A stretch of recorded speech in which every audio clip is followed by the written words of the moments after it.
Picture a typical UFO sighting. In your imagination, what time of day is it? Night, right? But our first case tonight features one of the oldest recorded instances of daytime flying saucers. And for the past 70 years, it's been deemed unexplained. Take a look. It's a muggy summer morning on July 16, 1952. Around 10 a.m., 21-year-old Shell Alpert, a Coast Guard seaman and naval photographer, is inside his photo lab at the air station in Salem, Massachusetts, cleaning his camera.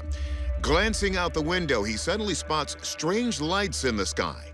Quickly, he snatches his camera off the desk and makes UFO history. Four mysterious lights appear in an asymmetrical V formation in the sky above the airfield to the right of some power plant smokestacks. The lights don't seem to resemble distinct geometric shapes, but instead resemble rough blobs of illumination.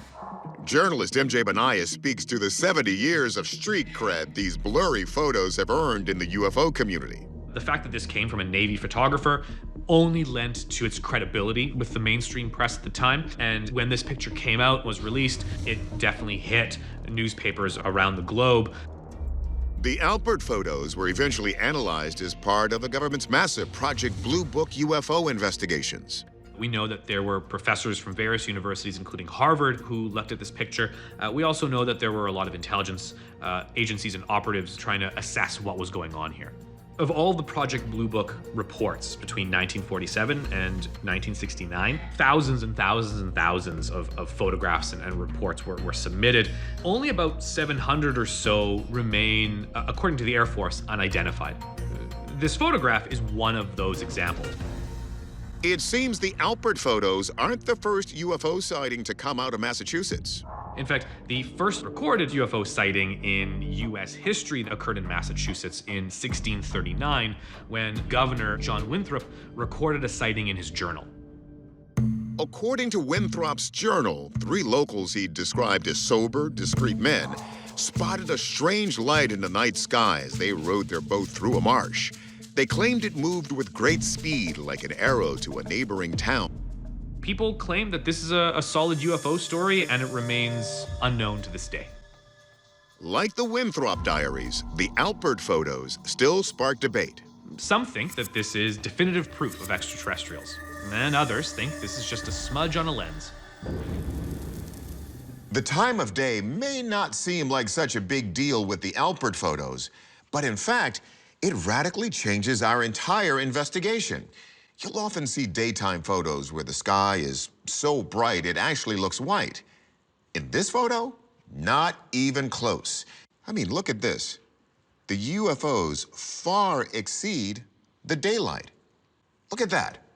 Not even the chrome car bumpers are shining as brightly. So what could possibly be so bright at an already well-lit time of day? We ask our experts to shine some lights on this mystery.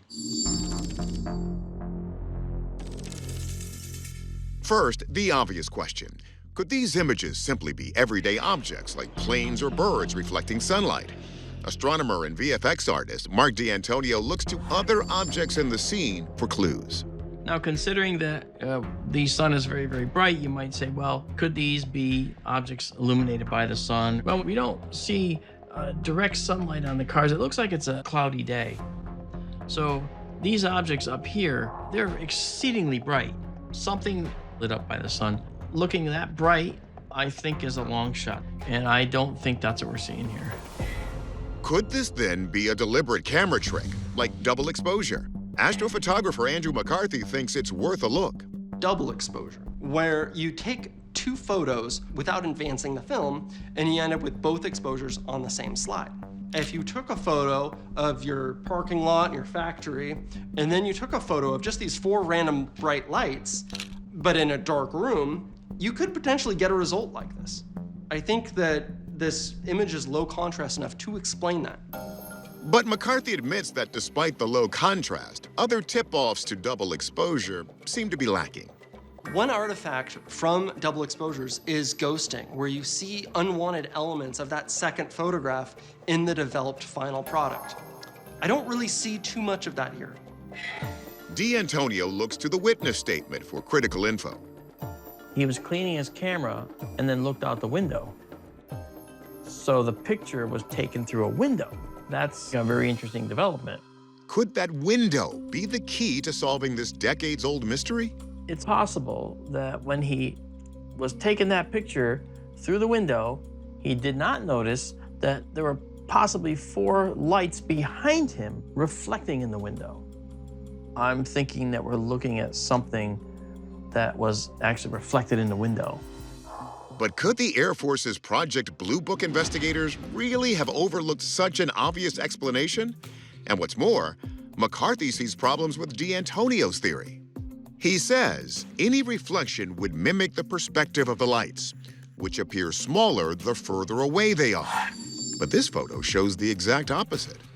I don't really know what we're looking at here. It could be some lights reflected off a window, or it could be something of supernatural origin. We don't really know. Our verdict, genuine UFO. We think both our experts presented compelling cases, but the reflection theory just doesn't hold up, and we can't think of anything else that would explain these UFOs. If you can, let us know.